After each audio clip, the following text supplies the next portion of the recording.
Hallo, herzlich willkommen zu einer Rechnervorstellung. Und zwar geht es um den HB75D Sony MSX-Rechner aus dem Jahr 1984. Den Rechner selber habe ich damals neu gekauft.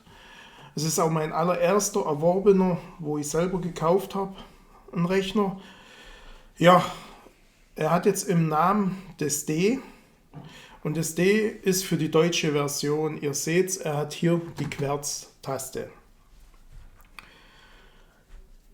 Der Rechner selber hat Arbeitsspeicher 64 Kilobyte und 16 Kilobyte Videoram.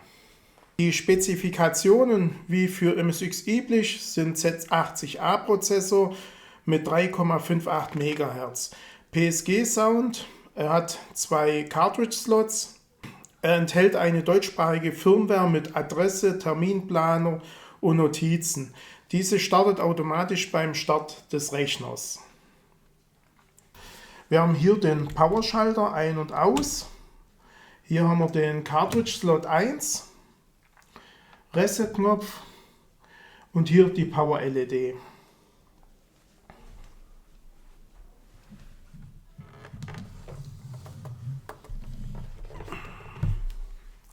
Hier auf der Seite seht ihr, sind 2 Joystick-Ports, A und B.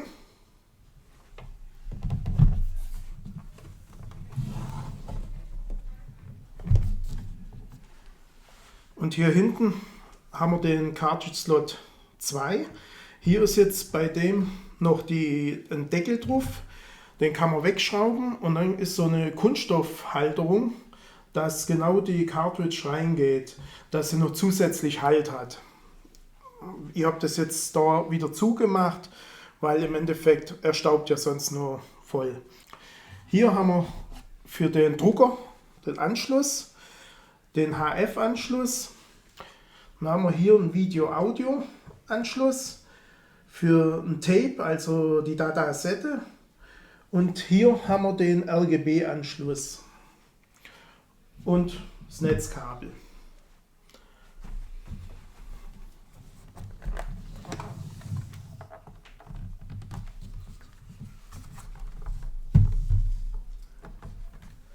Ich finde, es ist ein schönes Gerät. Es war auch mein erster. Ihr habt hier noch schematische Darstellung, was man alles anschließen kann. Und ja, es war für mich selber jetzt optisch ein schönes Gerät. War auch in dem Fall der erste. Ich zeige euch das, noch einen Haufen Zubehör dazu gekauft. Ich habe lange Zeit mit dem Rechner geschafft und ja, zur MSX-Zeit, es war einfach für einen MSX1-Rechner ein Top-Gerät. Täte ich auch immer weiterempfehlen, weil das Gerät ist echt gut. Es ist auch von der Langlebigkeit sehr gut. Ich habe noch nie mal leer gehabt, hat noch nichts dran löten müssen, Tastatur nichts. Einfach ein Top-Gerät. So, dann haben wir hier den Sony SDC 500 Datenrekorder. Den habe ich damals gleich mitgekauft, weil ich brauchte ja ein Speichermedium. In dem Fall war es hier noch die Kassette. War allerdings recht langsam und mühselig, dort Programme oder Spiele oder irgendwas drauf abzuspeichern. Das hat sich relativ schnell erledigt, weil ich dann auf Diskette umgesprungen bin. Wir haben hier die 3 Anschlüsse für Play, Record und die Fernbedienung.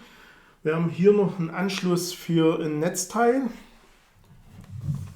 Und hier haben wir den Schacht, da kann man Batterien reintun.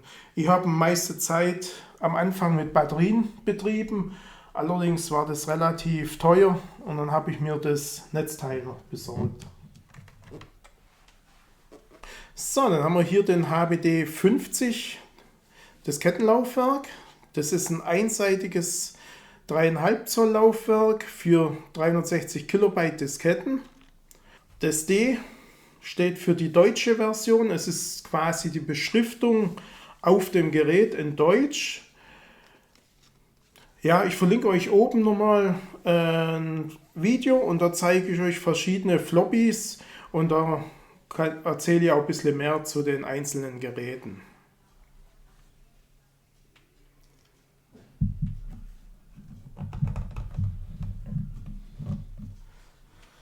So, dann haben wir hier den Drucker, den Sony PAN C41D. Das ist ein 4-Farben-Plotter. Ja, das D steht wieder für die deutsche Version, welche sich durch die 0 nach DIN-Norm unterscheidet. Also in Deutschland war die 0 genormt, die musste so aussehen und deswegen hat man für den extra eine Deutschland-Version gemacht. Gut, dann zeige ich euch noch geschwind, wie das hier im Einzelnen funktioniert. Es ist hier der Powerschalter. Hier kann man das Blatt hoch und runter. Man hat hier zum Farbenwechseln der einzelnen Stifte und einen Reset-Schalter. Man klappt hier quasi das Gerät auf und kann dann somit das Blatt einführen. Diese Kugelschreiberstiftle, die kommen hier rein.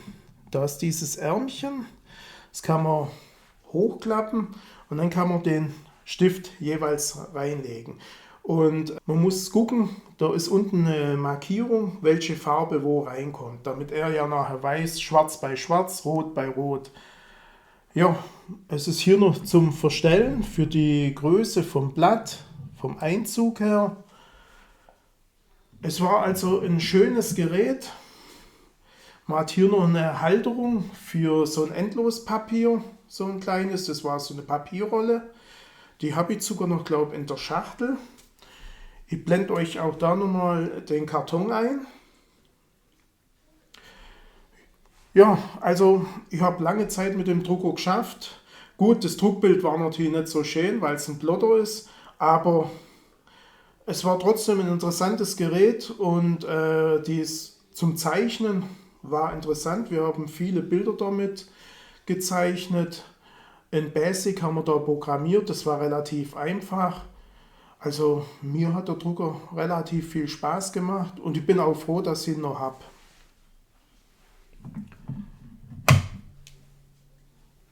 So, dann tun wir mal den weg.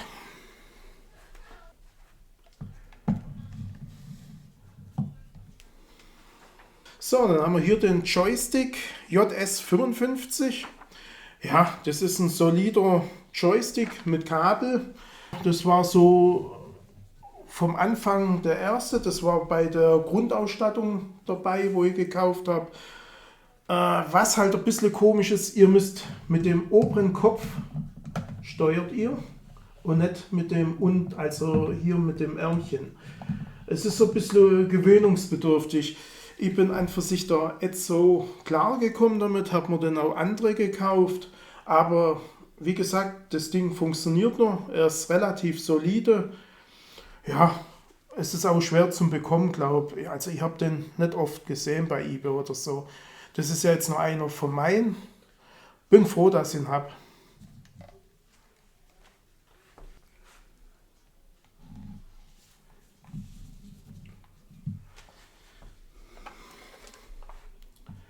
So, dann haben wir hier einen Schmankerl.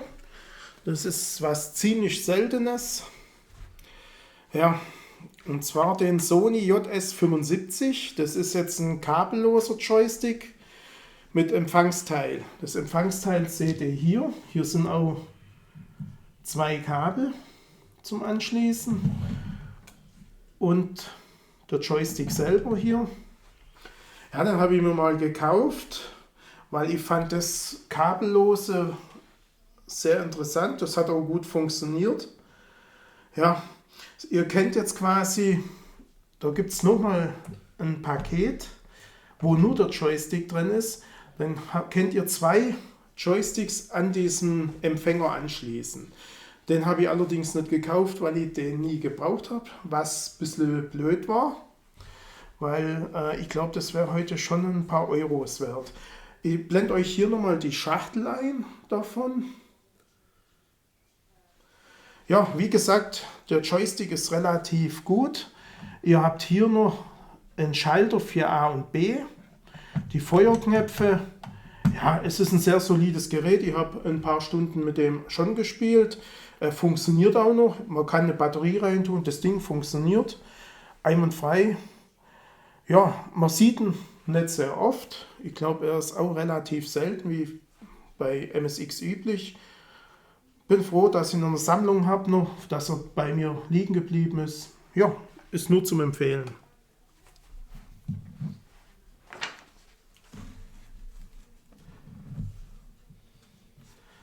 So, dann haben wir hier das letzte Teil. Und zwar die Sony HBI 55 Speicher-Cartridge. Die habe ich damals auch mit dem Rechner, den Datenrekorder, haben wir das gleich miteinander gekauft. Also hierauf könnt ihr 4 Kilobyte Daten speichern. Zum Beispiel jetzt in das Startprogramm, Adressen, was ihr da so habt. Dafür habe ich es auch hauptsächlich genutzt. Das Ding hat ein Problem, und zwar der Speicher, der ist batteriebetrieben. Es ist ein SRAM und wenn die Batterie leer ist, sind eure Daten weg. Ich habe dann nachher mal versucht, weil die Batterie war relativ schnell leer. Ich habe da mehrere Cartridges gehabt und habe mal eine geöffnet. Ihr zerstört sie. Also das Gehäuse ist kaputt. Ihr könnt zwar die Batterie nachher tauschen, aber das Gehäuse ist kaputt. Das hier ist jetzt quasi noch original Batterie leer. Aber ja, ihr könnt speichern, solange sie im Rechner ist. Aber wenn ihr den Rechner ausmacht oder die Cartridge nachher rauszieht, ist es weg. Weil die Batterie ist leer, das funktioniert nicht mehr. Und das ist schade, weil von der Idee her war das gut. Man konnte auch Basic-Programme darauf abspeichern. Das ging relativ schnell, auch beim Einladen wieder einen Rechner. Aber naja, es ist schade, dass Sony den Weg gewählt hat über diese Batterie. Und warum macht man die Cartridge nicht so, dass man die Batterie wechseln kann?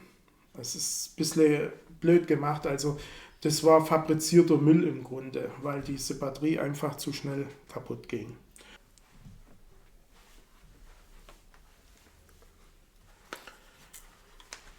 So, und stellvertretend lege ich hier mal die 2 Spiele ein. Sony hat auch relativ viel Spiele gemacht. Ich habe da auch mal ein Video drüber gemacht. Ich täte es euch oben verlinken, wenn es euch interessiert.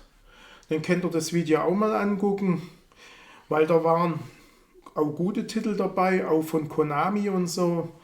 Ja, dann täte ich sagen, wir sind am Ende vom Video. Ich hoffe, es hat euch gefallen. Es wäre nett, wenn ihr einen Kommentar oder ein Like da lassen tätet. Und ich hoffe, wir sehen uns wieder. Dann sage ich Tschüss.